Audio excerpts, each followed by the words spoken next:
ഈ പ്രപഞ്ചത്തിലുള്ള എല്ലാ വസ്തുക്കളും ഒരു മോഷ്ടാവിന്റെ കണ്ണിൽ മോഷണ വസ്തുക്കളാണ്. അടിസ്ഥാനപരമായി എല്ലാ മോഷ്ടാക്കളും സൗന്ദര്യ ആരാധകരാണ്. കവർന്നെടുക്കാനുള്ള ആസക്തി നമ്മളിൽ ഉണ്ടാകുന്നത് അതുകൊണ്ടാണ്. ഒരു കണക്കിന് നമ്മളാണ് മക്കളെ യഥാർത്ഥ സോഷ്യലിസ്റ്റുകൾ. നമുക്ക് കൊട്ടാരമെന്നോ കുടിലെന്നോ വ്യത്യാസമില്ല. നമുക്ക് വേണ്ടത് കൊട്ടാരത്തിലും കിട്ടും, കുടിലും കിട്ടും.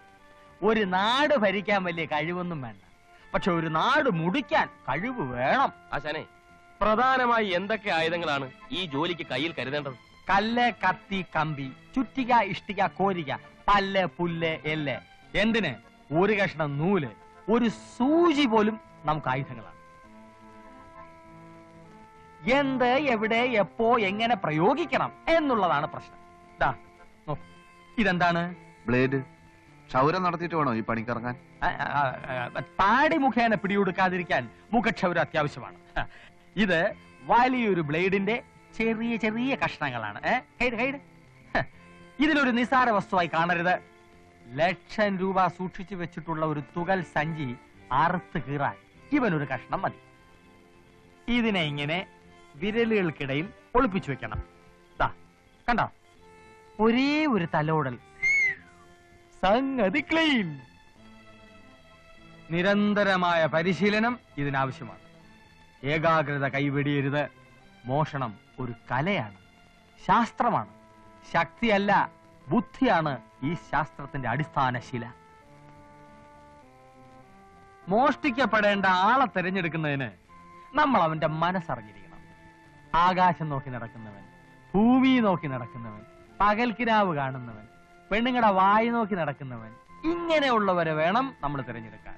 അവർ കാശ് കൊണ്ട് നടക്കുന്നവരാണോ എന്ന് നമ്മൾ അറിയണം. അതെങ്ങനെ നമ്മൾ അറിയും? അത് നമ്മൾ ആളുകളെ വിളിച്ചു നിർത്തി നിങ്ങളുടെ കയ്യിൽ കാശുണ്ടോ എന്ന് ചോദിച്ചാൽ മതി. എവിടുന്നാണ് വരുന്നത് കഴുത ബുദ്ധിയില്ലാതെ?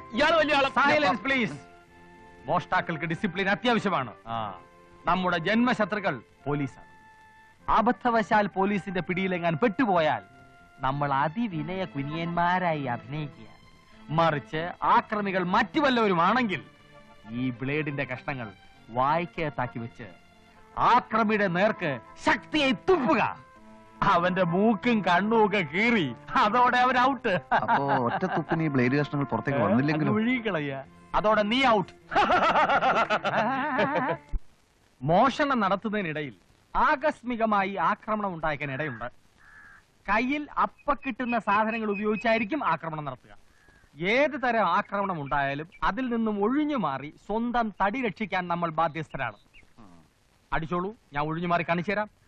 വേഗമാകട്ടെ. പരാക്രമത്തോടുകൂടി ആക്രമിക്കണം. അടിക്കട്ടെ. ഓക്കെ, കണ്ട ഒഴിഞ്ഞു മാറിയത്. ഇനി രണ്ടുപേരും ചേർന്ന് ആക്രമിച്ചു. കാരണം നമ്മുടെ ജോലി നടക്കുന്ന സമയത്ത് എത്ര പേരാണ് നമ്മളെ പിന്തുടരുന്നതെന്ന് ഉറപ്പുവരുത്താൻ പറ്റില്ലല്ലോ. ഒരു പിന്തുടർച്ചയുമാകാം. ഓക്കെ, പിന്തുടരൂ. നല്ല സ്പീഡ്, വാശിയോടെ. വരൂ. എവിടെ നോക്കിയാണ് അടിച്ചത്? അല്ല, ആശ ഒഴിഞ്ഞു മാറുമെന്ന് പറഞ്ഞു. നിന്നോട് എതിരെ ആര് പറഞ്ഞടാ? ചെറിയൊരു ഗ്രാമമായതുകൊണ്ട് മോഷണത്തിനുള്ള സാധ്യത വളരെ കുറവാണ്. എങ്കിലും ഉള്ള സൗകര്യങ്ങളൊക്കെ അവർ തികച്ചും പ്രയോജനപ്പെടുത്തി വന്നു. അരുമ ശിഷ്യന്മാരെ, നിങ്ങളെ വിശ്വസിച്ച് ഗുരു താഴോട്ട് വരികയാണ്. കൈവിടരുത്. തോമാ, ഡ്രയർ തങ്കപ്പ, അരിയും പഞ്ചസാര അടിച്ചു മാറ്റാം. ഗുരു, പരമദ്രോഹികൾ മേശ ഡ്രയർ ഊരിക്കൊണ്ടുപോയി. എന്തുവാടാ? സ്റ്റേഷനറി. അയ്യോ, മറിയില്ല. പഞ്ചസാര ഇവിടെ ഉണ്ട്. ഇഞ്ഞു വാ. തങ്കപ്പ, ചാക്ക് ഇങ്ങോട്ട് വാ.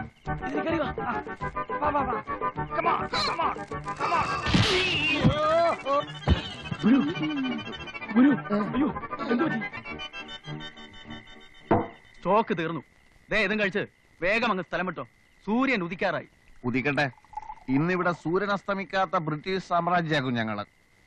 ഇന്ന് ഞങ്ങൾ ഒരുപാട് അധ്വാനിച്ച ദിവസമാ. കൊച്ചേട്ടൻ കിടന്നോ? ഞങ്ങൾ ഇതെല്ലാം ഭംഗിയായിട്ട് കഴിച്ച് കാശ് ഇവിടെ വെച്ചിട്ട് വാതിലിയാരിപ്പൊക്കൊള്ളാം. ഫസ്റ്റ് പുള്ളികള് വിശ്വസിച്ചേൽപ്പിക്കാം. എന്റെ കരളേ, എന്നെ വിളിച്ചോ? നിങ്ങളെ അല്ല, ഇവൻ എന്നോട് വലിയ സ്നേഹമാ. കരളേന്ന് വിളിച്ചത് എന്നെയാ. ഓ, എന്താടാ തോമ? നീ ഇല്ലാത്ത ജീവിതത്തെ കുറിച്ച് എനിക്ക് ചിന്തിക്കാൻ പോലും വയ്യ. നീ ചിന്തിക്കുകയേ വേണ്ട. ജീവിത അവസാനം വരെ ഞാൻ നിന്നെ വിട്ടു പോവില്ലടാ.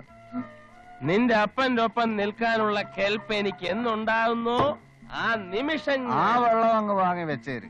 എന്റെ അപ്പന്റെ ഒപ്പം നിൽക്കാൻ നിനക്ക് ഈ ജന്മം പോരടാ തുരപ്പാ.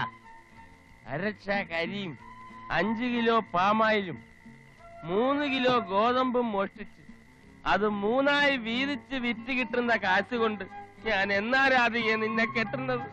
എടാ തോമ, അപ്പൊ നീ എന്നോടല്ലേ ഇതുവരെ സംസാരിച്ചത്? ഓടാ പുല്ലേ, ഞാൻ എന്റെ രാധികയോട് സംസാരിക്കായിരുന്നു. എന്റെ പൊന്നു ദോസ്തുക്കളെ, ആ കാശും തന്നിട്ട് വേഗം അങ്ങ് സ്ഥലം വിട്ടോ. 110 രൂപ 50 പൈസ. കൊടു 110 രൂപ 50 പൈസ. നീ കൊടു 110 രൂപ 50 പൈസ. അല്ല ആശാൻ കൊടുക്കട്ടെ. ആശാനെ തരം കേട്ട് ഇനി 2 ദിവസം കഴിഞ്ഞിട്ട് നോക്കിയാ മതി. Full fit. അപ്പൊ ഞങ്ങൾ എന്നാ ഇറങ്ങട്ടെ. അപ്പൊ എന്റെ കാശ്? കാശല്ലേ ഈ ഇരിക്കുന്നത്. സർക്കാർ 5000 രൂപ വില പറഞ്ഞ ഉരുപ്പടിയായത്. കാലത്ത് പിടിച്ചു കൊടുത്ത അപ്പൊ കിട്ടും രൂപ 5000. 110 രൂപ 50 പൈസ അഴിച്ചു ബാക്കി 4889 രൂപ 50 പൈസ നാളെ ഞങ്ങൾക്ക് തന്നേക്കണം. തന്നില്ലെങ്കിൽ ഒരനാഥ പ്രേതം പുളിങ്കുന്ന് പുഴയിൽ പൊങ്ങിക്കിടക്കും.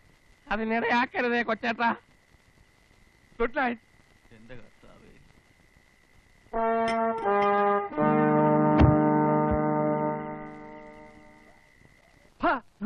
അച്ചോളി ഉദയനന്റെ പരമ്പരയിൽപ്പെട്ട സാക്ഷാൽ പടനായകനായ എന്റെ മകളെ ഒരു പരട്ട ക്രിസ്ത്യാനിക്ക് കെട്ടിച്ചു കൊടുക്കാനോ?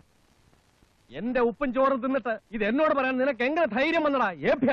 ഓ, ഇത് ഞാൻ പറഞ്ഞതാ വലിയ തെറ്റായി പോയത്. അതിലും വലിയ ധൈര്യം ഇവിടുത്തെ മോള് കാണിക്കുന്നുണ്ടേ. ഹോട്ടൽ മാനേജ്മെന്റ് പഠിക്കാനെന്നും പറഞ്ഞ് പട്ടണത്തിൽ പോയിട്ട് എന്താ പരിപാടി എന്ന് അറിയാമോ മുതലാളി? ചെറുക്കന് രാത്രിയിലല്ലേ പണിയുള്ളൂ, പകലവൻ ഫ്രീ അല്ലേ.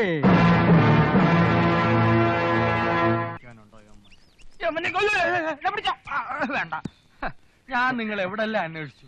ഇതെന്താ പൊലവിളിയാണോ? എന്താ പ്രശ്നം? ഒരു കത്ത് വന്നിട്ടുണ്ട്. ആരുടെ? അത്തപ്പാടി അന്ത്രുന്റെ. അത്തപ്പാടിയാ? ആരവൻ? അവനോ? ബഹുമാനത്തോടെ സംസാരിക്കടാ. മഹാനല്ലേ മഹാൻ. കൊച്ചി പട്ടണത്തെ കിടകിട പറപ്പിച്ച മോഷ്ടാവാണ്. ഒരു കണക്കിന് ഈ തൊഴിലിൽ എന്റെ ഗുരുവാണ് അദ്ദേഹം. ആ നിലക്ക് ഞങ്ങളുടെ ഗുരുവിന്റെ ഗുരു. ആ ഗുരു. ഞാൻ പണ്ട് പെരുമ്പള്ളിയിലെ പെരുന്നാളിന് കുരിശു മോഷ്ടിച്ച് സെൻട്രൽ ജയിലിൽ കിടന്നില്ലേ, അന്ന് ഇദ്ദേഹം ഉണ്ടായിരുന്നു എന്റെ കൂടെ. അയ്യോ, തങ്കമായ മനുഷ്യനല്ലേ. അദ്ദേഹം ഇപ്പൊ പരോളിൽ ഇറങ്ങിയിട്ടുണ്ട്. ഇതെന്താണെന്ന് കേൾക്കണോ? എടാ പോലെ കൊച്ചുണ്ണി, നീയും ശിഷ്യന്മാരും തകർത്തു വാരുന്നുണ്ടല്ലേ? ഞാൻ അറിഞ്ഞു. എന്റെ പരോള് കഴിയുന്നതിന് മുമ്പ് നീയും പിള്ളേരും കൂടെ കൊച്ചിക്കൊന്ന് വാടാ തെണ്ടി. സ്നേഹം കണ്ടാ? നമുക്കിവിടെ ഒരു കലക്ക് കലക്കാം. ചെലവല്ല എന്റെ വക എന്ന് നിന്റെ ഗുരു അത്തപ്പാടി അന്ത്രു.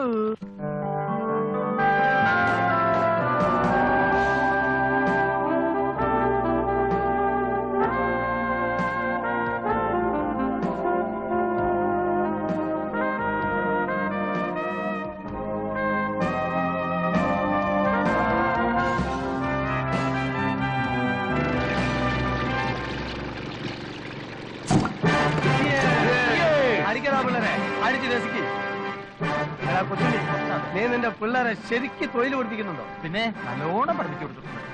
1.5 കൊല്ലം കൂടെ കഴിഞ്ഞാൽ എന്റെ ശിക്ഷ തീരും.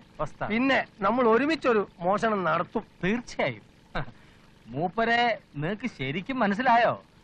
കുഞ്ഞാലി വരയ്ക്കാറുമായിട്ട് നിരന്തരമായി ഏറ്റുമുട്ടി തകർന്ന അത്തപ്പാടി ആയിപ്പോയ ഒരു കടൽ കൊള്ളക്കാര കുടുംബത്തിലെ അവസാനത്തെ കണ്ണിയാണ് അത്തപ്പാടി അന്ത്രു, എന്റെ ഗുരു. കടലിൽ കൊള്ളയടിക്കാനുള്ള എന്താ ഉപ്പോ? എടാ കൊച്ചുണ്ണി, ഈ മാതിരി ആൾക്കാരാണ് ശിഷ്യന്മാരാക്കി കൊണ്ടിരിക്കുന്നത്. ഒന്ന് മിണ്ടാതെ. എടാ മണ്ടന്മാരെ, പണ്ട് കാലത്ത് നമ്മളെ രാജ്യം വിദേശങ്ങളായിട്ട് വ്യാപാര ബന്ധം നടത്തിയിരുന്നു. അത് വിമാനത്തിലോ തീവണ്ടി മാർഗം ആയിരുന്നില്ല, കപ്പൽ മാർഗം, കടൽ മാർഗം. അന്ന് കിണ്ടല് കണക്കിന് സ്വർണ്ണം ഇവിടുന്ന് അങ്ങട്ട്, വെള്ളി അവിടുന്ന് ഇങ്ങോട്ട്, പെട്രോൾ ഇവിടുന്ന് അങ്ങട്ട്, എണ്ണ അവിടുന്ന് ഇങ്ങോട്ട്. ഈ സമയത്ത് എന്റെ കുടുംബത്തിൽപ്പെട്ട മഹാന്മാരായിട്ടുള്ള കടൽ കൊള്ളക്കാർ 1000കണക്കിന് കപ്പലുകൾ ഇവിടെ മുക്കിയിട്ടുണ്ട്. ഓ, അന്നങ്ങനെ മുങ്ങിപ്പോയ കപ്പലുകൾക്കാണ് ഇന്ന് മുങ്ങിക്കപ്പൽ എന്ന് പറയുന്നത്. ഗുരുവേ, യവന്മാർക്ക് വിവരം വരാൻ എന്തെങ്കിലും ഒരു മാർഗം പഠിപ്പിച്ചു കൊടുക്കണം. കുറച്ചു ദിവസം അവിടുന്ന് എന്റെ കൂടെ നിൽക്കണം. ഇപ്പൊ ടൈമില്ല, പരോളിലാണെങ്കിലും ട്രൈ ചെയ്യാം.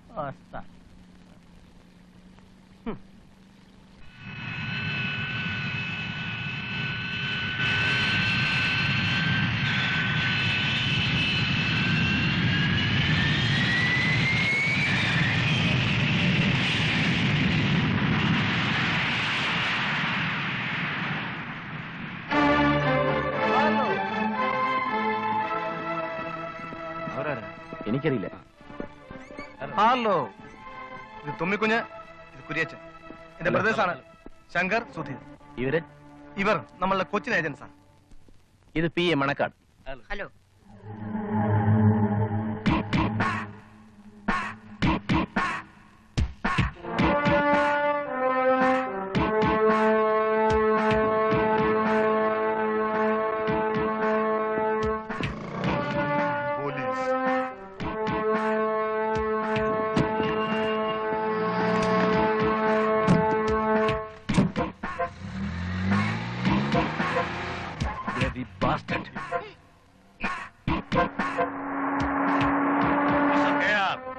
സാധാരണ നിങ്ങളെ പോലുള്ള മുതലാളിമാര് എന്നെ പോലുള്ള പ്രൊഫഷണൽ കില്ലേഴ്സിനെ അയക്കാറേ ഉള്ളൂ, പക്ഷെ കൂടെ വരാറില്ല.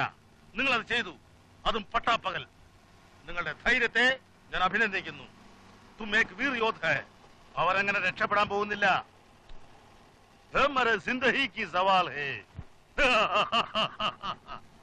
ഇന്ന് രാത്രി ഹോട്ടലിൽ വെച്ച് അവന്മാരുടെ കഥ ഞാൻ കഴിക്കും. എന്റെ കൂടെ വന്ന് നിങ്ങൾ ആ റിസ്ക് എടുക്കണമെന്നില്ല. കൂടെ വരുന്നത് റിസ്ക് എടുക്കാൻ അല്ലടോ കില്ലറേ. വിക്രമന്റെ മക്കള് ചോരയിൽ പിടഞ്ഞ് മരിക്കുന്ന എനിക്ക് കാണണം. എടോ കില്ലറേ, തനിക്കറിയാവോ, ഇന്ന് മദ്രാസിൽ കാണുന്ന അവന്റെ സാമ്രാജ്യം എല്ലാം എന്റേതും കൂടെയാ. ഈ കൊച്ചി കടപ്പുറത്ത് മച്ചുവാ തുഴഞ്ഞ് നടന്നവരാ ഞാനും വിക്രമനും. ഈ ബിസിനസ്സിൽ ഉയർച്ച ഉണ്ടായപ്പോഴൊക്കെ പപ്പാതിന്ന് അവൻ പറഞ്ഞിരുന്നു. ഞാനും അത് വിശ്വസിച്ചു. അവസാനം അവൻ എന്നെ ക്രൂരമായി വഞ്ചിച്ചു. എനിക്കത് മറക്കാൻ കഴിയുന്നില്ല. നിങ്ങളെപ്പോലുള്ള വലിയ വലിയ മുതലാളിമാരുടെ പ്രതികാര ബുദ്ധിയാണ് ഞങ്ങളെപ്പോലുള്ള പാവപ്പെട്ട പ്രൊഫഷണൽ കില്ലേഴ്സിന്റെ ചോറ്. ദൈവം കൊടുക്കുന്ന ജീവൻ നശിപ്പിക്കാൻ മനുഷ്യന് അവകാശമില്ല സാർ. എങ്ങനെ? കൊല്ലും കൊലയും അല്ലാതെ ഇതിന് വേറൊരു പരിഹാരം ഇല്ലെന്നാണോ? നീ നിന്റെ നിലയ്ക്ക് നിന്നാ മതി.